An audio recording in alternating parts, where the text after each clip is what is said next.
आधुनिक समय में बिहार के सबसे बड़े जनतांत्रिक नेता या यूँ कहें कि बिहार के सबसे लोकप्रिय नेता या यूँ कहें कि युवा दिलों की धड़कन, बिहार में रोजगार की क्रांति ला देने वाले तेजस्वी प्रसाद यादव, जी हाँ बिल्कुल, तेजस्वी प्रसाद यादव एक बार फिर से अपने पिता लालू प्रसाद यादव के नक्शे कदम पे चल पड़े हैं। छपरा से एक रैली को संबोधित करके आते समय तेजस्वी यादव एक किसान के खेत में चले गए, जहां उसने अपने खेत में गोभी की खेती किया था। और तेजस्वी यादव ने एक दो तीन नहीं बल्कि पूरे एक बोरा गोभी खरीदा और कहा कि ई गोभी हम ले जाके लालू जी के खिलाएं।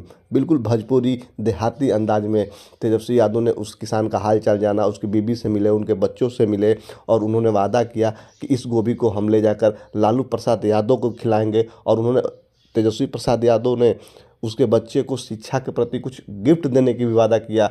तब किसान ने कहा कि आप कभी हमारे घर आए, उस वादे को पूरा करने के लिए तेजस्वी यादव उस किसान के घर चले गए, जहां उसके बच्चे को लैपटॉप दिया गिफ्ट के रूप में, ताकि तुम आगे की पढ़ाई कर सको। ये एक विजन है इनका कि बिहार का युवा पढ़े भी, बिहार का युवा रोजगार भी करे। और तेजस्वी यादव बिल्कुल अपने पिता लालू प्रसाद यादव के नक्शे कदम पे चल पड़े हैं।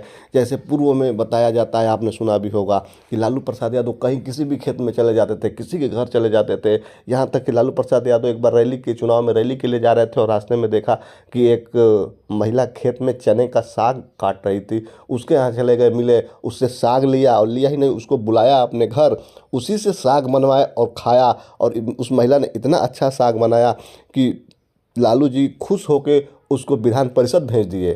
ठीक इसी प्रकार एक बार लालू जी ने धोबिन, हाँ जी धोबिन, जो कपड़ा धोने का काम करती है, उसको बीच रास्ते में मिल गई, बातचीत किए, कहीं रैली से वापस आ रहे थे और उसको विधान परिषद भेज दिए बिहार का। तो लालू जी के ऐसे अनेक किस्से हैं जो गरीबों, मजलूमों, आर्थिक रूप से दबे की आवाज़ उठाते थे, किसी रास्ते से उठा के और विधानसभा में भेज देते थे। ये भी नहीं कहा, लालू जी के बारे में ये भी कहा जाता था कि जब किसी गांव में किसी रैली में संबोधित करने जाते थे तो वहाँ के स्थानीय लोगों को कुर्सी पर बैठाते थे और डीएम और बड़े बड़े अधिकारी को खड़े रखते थे और जनता को बताते थे कि देखो ये जनता, ये डीएम, ये अधिकारी आपके नौकर हैं, ये आपके लिए हैं, आपकी सेवा के लिए हैं, आप बैठो, ये खड़े रहेंगे।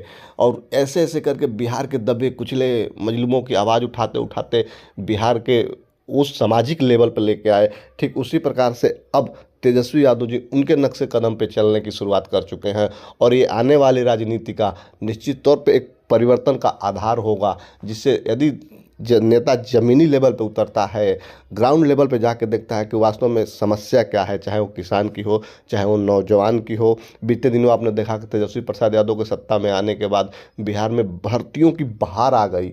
इतनी भर्तियां बिहार में निकली सरकारी विभाग में, चाहे वो शिक्षा क्षेत्र का मामला हो, चाहे गृह विभाग का मामला है, चाहे स्वास्थ्य का मामला हो, इतनी भर्तियां निकली जितना पूरे भारत के किसी भी राज्य में एक साल के अंदर उतना भर्ती नहीं हुआ। पूरा भारत को मिला दे उससे ज़्यादा अकेले बिहार में रोजगार दिया गया, जिसका रिकॉर्ड बनाया बिहार तेजस्वी प्रसाद यादव के कार्यकाल में।